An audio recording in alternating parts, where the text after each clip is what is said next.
5 ఏళ్ల అధికారంలో ఉన్న ఒక పార్టీ ఒక సామాజిక వర్గానికి రావాల్సిన రిజర్వేషన్ రద్దు చేసింది. వాళ్ళ భవిష్యత్తును మార్చే కార్పొరేషన్ను నిర్వీర్యం చేసింది. రిజర్వేషన్ నా చేతుల్లో లేదు, నేను ఇవ్వలేను అని ఆ పార్టీ అధినేత స్వయంగా చెప్పారు. ఆ పార్టీకి చెందిన నాయకులు ఒక జాతిని పట్టుకొని తాగుబోతులు, తెలివి తక్కువ వాళ్ళు, మాంసం తినేవాళ్ళు అని బహిరంగంగా అవమానించారు. కానీ ఇప్పుడు ఆ పార్టీకి అకస్మాత్తుగా కాపుల మీద ప్రేమ పుట్టుకొచ్చింది. వాళ్ళ హక్కుల కోసం పోరాడుతామంటూ సమావేశాలు పెడుతోంది. గత 4 రోజులుగా ఆంధ్రప్రదేశ్ రాజకీయాల్లో జరుగుతున్న ఈ కుల రాజకీయాల వెనుక ఉన్న అసలు కుట్ర ఏంటి, ఈ వీడియోలో మనం మాట్లాడుకునే ప్రయత్నం చేద్దాం. ఆంధ్రప్రదేశ్ జనాభాలో కాపు సామాజిక వర్గం దాదాపు 20% ఉంటారు. ముఖ్యంగా ఉమ్మడి తూర్పు, పశ్చిమ గోదావరి జిల్లాలు, ఉత్తరాంధ్ర ప్రాంతాల్లో వీరు నిర్ణయాత్మక ఓటు బ్యాంకు. రాష్ట్రంలో ఎవరు అధికారంలోకి రావాలన్నా, ఎవరు ప్రతిపక్షంలో కూర్చోవాలన్నా నిర్ణయించే శక్తి ఈ ఓటర్ల సొంతం. అందుకే ప్రతి పార్టీ ఎన్నికల ముందు కాపు ప్రేమ ఒలకబోస్తూ ఉంటారు. దానికి వైసీపీకి కూడా ఎక్కువ మినహాయింపేం కాదు. తాజాగా బొత్స సత్యనారాయణ, అంబటి రాంబాబు, కురసాల కన్నబాబు లాంటి వైసీపీ నాయకులు ఒక కాపు సమావేశం పెట్టారు. కాపుల మీద దాడులు జరుగుతున్నాయి, మేము అండగా ఉంటామని ఒక కొత్త డ్రామాని స్టార్ట్ చేశారు. కానీ వాళ్ళు మీటింగ్ పెట్టిన వెంటనే జనసేన పార్టీ మీడియా ముందుకు వచ్చి ఒక పవర్ఫుల్ మాస్టర్ స్ట్రోక్ వేసింది. అయ్యా అంబటి రాంబాబు, బొత్స, మీకు కాపుల మీద నిజంగా అంత ప్రేమే ఉంటే మీ అధినేత జగన్మోహన్ రెడ్డి గారిని పక్కన పెట్టి రాబోయే ఎన్నికల్లో వైసీపీ తరఫున ఒక కాపు నాయకుడిని సీఎం అభ్యర్థిగా ప్రకటించే దమ్ము మీకుందా అని సూటిగా ప్రశ్నించారు.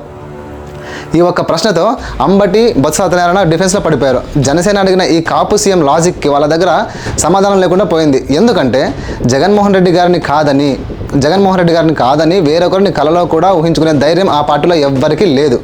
సరే, ప్రతిపక్షంలో ఉన్నారు కాబట్టి ఇప్పుడు గొంతు చించుకుంటున్నారు. మరి గత 5 ఏళ్ల అధికారంలో ఉన్నప్పుడు జగన్మోహన్ రెడ్డి గారి పాలనలో కాపులకు జరిగిన చారిత్రాత్మకమైన ద్రోహాలు ఏంటో ఇప్పుడు లెక్కలతో సహా మాట్లాడుకునే ప్రయత్నం చేద్దాం. ఇక మొదటి ద్రోహం 5% ఈడబ్ల్యూఎస్ రిజర్వేషన్ రద్దు. 2017లో గత ప్రభుత్వం ఆర్థికంగా వెనుకబడిన వర్గాల కోసం కేంద్రం ఇచ్చిన 10% ఈడబ్ల్యూఎస్ కోటాలో కాపులకు 5% రిజర్వేషన్ కల్పిస్తూ చట్టం చేసి అమలు చేసింది. కానీ 2019 అధికారంలోకి వచ్చిన వెంటనే జగన్మోహన్ రెడ్డి గారి ప్రభుత్వం ఆ 5% ఈడబ్ల్యూఎస్ రిజర్వేషన్ రద్దు చేస్తూ జీవో ఇచ్చింది.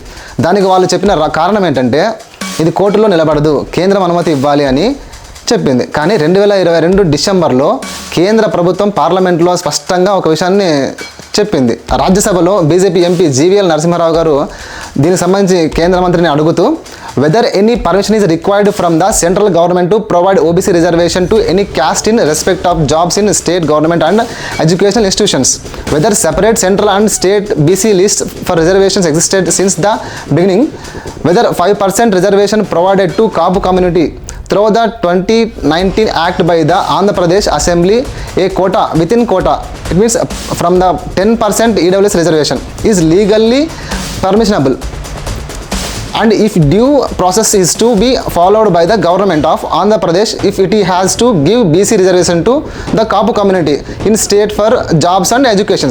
దీనికి సంబంధిత కేంద్ర social justice and empowerment minister అయినటువంటి ప్రతిమా భౌమిక్ సమాధానం ఇస్తూ no permission is required from central government to provide OBC reservation to any caste by the state government, and the central and state list of backward classes have been in existence since the reservation to the other backward classes OBCs was introduced in the central government in 1993.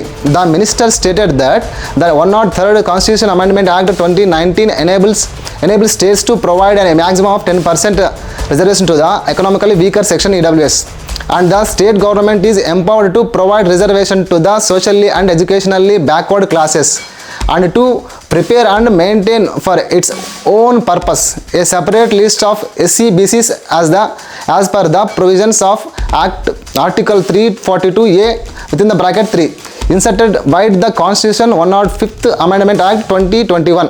అంటే రాష్ట్ర ప్రభుత్వానికి కేంద్రం అనుమతి అవసరం లేదు, రాష్ట్రమే స్వయంగా కులాలకు రిజర్వేషన్ ఇవ్వగలదని. అంటే ఇక్కడ జగన్మోహన్ రెడ్డి గారు చెప్పింది పచ్చి అబద్ధమని కేంద్రం తేల్చేసింది పార్లమెంట్ సాక్షిగా. తీరా కాకినాడ సభలో జగన్మోహన్ రెడ్డి గారు స్వయంగా ఏమన్నారంటే కాపులకు రిజర్వేషన్ నా చేతుల్లో లేదు, నేను ఇవ్వలేను అని చేతులెత్తేశారు. లక్షలాది మంది యువత భవిష్యత్తును కాలు రాశారు. ఇక రెండవ ద్రోహం కాపు కార్పొరేషన్ నిర్వీర్యం. గతంలో కాపు యువత నైపుణ్యాభివృద్ధికి విదేశాల్లో చదువుకోవడానికి వేల కోట్లు ఖర్చు చేశారు. కానీ గత 5 ఏళ్లలో కాపు కార్పొరేషన్కు కుర్చీలు వేశారు తప్ప ₹1 స్వయం ఉపాధి రుణం ఇవ్వలేదు. విదేశీ విద్యను ఆపేశారు. దీనికి వైసీపీ నాయకులు చెప్పే కౌంటర్ ఏంటంటే మేము కాపు నేస్తం ద్వారా 12,000 కోట్లు ఇచ్చామని చెప్పారు. ఇక్కడ అసలు గుట్టు ఉంది. కాపు నేస్తం పథకం ద్వారా 45 నుంచి 60 సంవత్సరాల మధ్య ఉన్న కేవలం 3.57 లక్షల మంది మహిళలకు మాత్రమే ఏడాదికి ₹15,000 ఇచ్చారు. రాష్ట్రంలో దాదాపు 90 లక్షల మంది కాపులు ఉంటే మీరు ఇచ్చింది కేవలం 3.5 లక్షల మందికి. రిజర్వేషన్ అంటే లక్షల మంది యువతకు తరతరాలు వర్తించే హక్కు. స్కీమ్ అంటే అధికారం ఉన్నప్పుడు ఇచ్చి పోయాక ఆగిపోయి ఒక దానం. హక్కును లాక్కొని దానం ఇచ్చి ఉద్ధరించామనుకోవడం ఎంతవరకు సమంజసం? ఇక మూడవ ద్రోహం రాజకీయ ప్రాతినిధ్యం. సామాజిక న్యాయమని గొప్పలు చెప్పుకునే వైసీపీ 2024 ఎన్నికల టికెట్ల పంపిణీలో ఏం చేసింది? 3వ వంతు అసెంబ్లీ టికెట్లు, అత్యంత కీలకమైన ఎంపీ టికెట్లు అన్నీ ఒక్క సామాజిక వర్గానికి ఇచ్చుకున్నారు.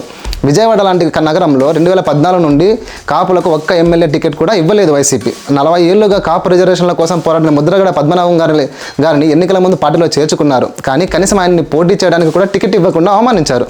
పిఠాపురంలో అయితే పవన్ కళ్యాణ్ గారి మీద వంగా గీత గారిని నిలబెట్టి బలిపశును చేశారు. అక్కడ పవన్ కళ్యాణ్ గారు ఏకంగా 70,000 మెజారిటీతో గెలిచారు.